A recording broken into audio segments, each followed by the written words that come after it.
Assalamualaikum warahmatullahi wabarakatuh. Innal hamdalillah wa salaman amma bada.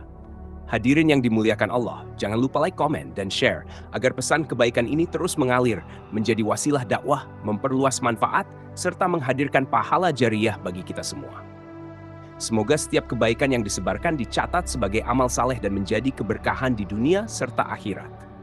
Hadirin yang dimuliakan Allah, pada kesempatan yang penuh cahaya ini, marilah kita merenungi satu hikmah yang sangat dalam dari Al-Hikam. Pasal 36, sebuah kaidah ruhani yang menyingkap hubungan erat antara batin dan lahir manusia. Anggota lahir adalah cermin anggota batin. Imam Ibn Athaillah As-Sakandari rahimahullah berkata, "Mastudi'a fi ghaibis sarair, dhahara fi syahadati dhawahir." Apa yang disimpan di dalam rahasia batin pasti akan tampak pada kesaksian lahir. Hadirin yang dimuliakan Allah, hikmah ini menegaskan bahwa tidak ada keadaan batin yang benar-benar tersembunyi tanpa bekas. Apapun yang bersemayam di dalam hati, baik cahaya iman maupun kegelapan nafsu, akan memancar dan termanifestasi pada sikap, ucapan, gerak tubuh, dan adab lahir seseorang. Jika di dalam hati tertanam nur marifat dan nur ilahi, maka cahaya itu tidak akan berhenti di batin. Ia akan memancar pada ketenangan wajah, kelembutan ucapan, kesantunan perilaku, dan kekhusyukan ibadah.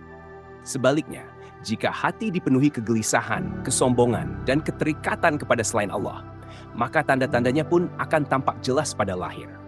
Hadirin yang dimuliakan Allah, dalam syarahnya dijelaskan bahwa keadaan lahir adalah cermin keadaan batin. Karena itu, para ulama tasawuf tidak hanya memperbaiki amal lahir, tetapi lebih dahulu membersihkan hati. Sebab lahir yang baik tanpa batin yang lurus hanya melahirkan kepalsuan, sedangkan batin yang lurus pasti melahirkan lahir yang tertata. Abu Hafs rahimahullah berkata, bagusnya adab lahir menunjukkan adanya adab di dalam batin. Ini ada kaidah penting dalam pendidikan ruhani. Adab bukan sekadar etika sosial, tetapi pantulan dari kedalaman iman. Orang yang batinnya tertata akan ringan menjaga lisannya, menundukkan pandangannya, dan menenangkan geraknya.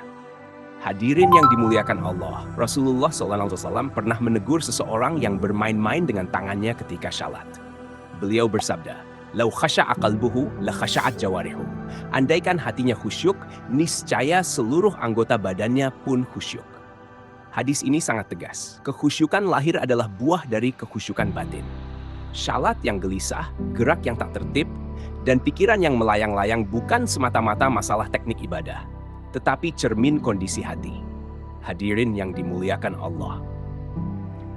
Abu Thalib Al-Makki rahimahullah menjelaskan bahwa Allah sendiri telah menunjukkan tanda orang-orang kafir melalui reaksi batin mereka. Allah berfirman, "Wa idza dzukirallahu wahdahu ishma'azzat qulubul ladzina la yu'minuna bil akhirah, wa idza dzukiral ladzina min dunihi idza hum yastabshirun." Apabila disebut nama Allah saja, hati orang-orang yang tidak beriman kepada akhirat menjadi sempit dan muak. Tetapi apabila disebut selain Allah, mereka bergembira.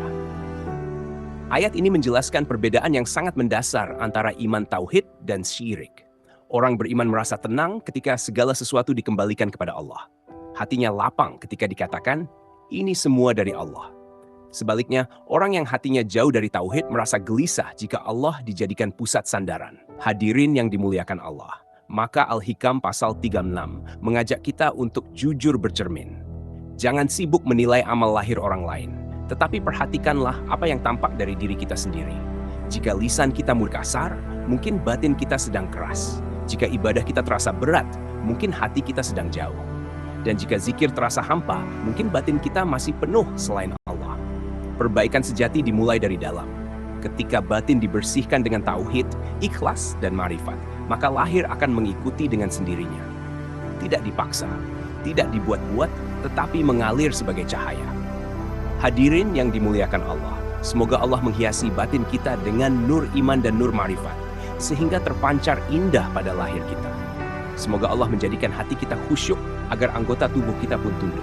Dan semoga kita termasuk hamba-hamba yang lahir dan batinnya selaras dalam tauhid dan penghambaan kepada Allah Subhanahu wa Ta'ala. Wallahu a'lam bishawab. Wassalamualaikum warahmatullahi wabarakatuh.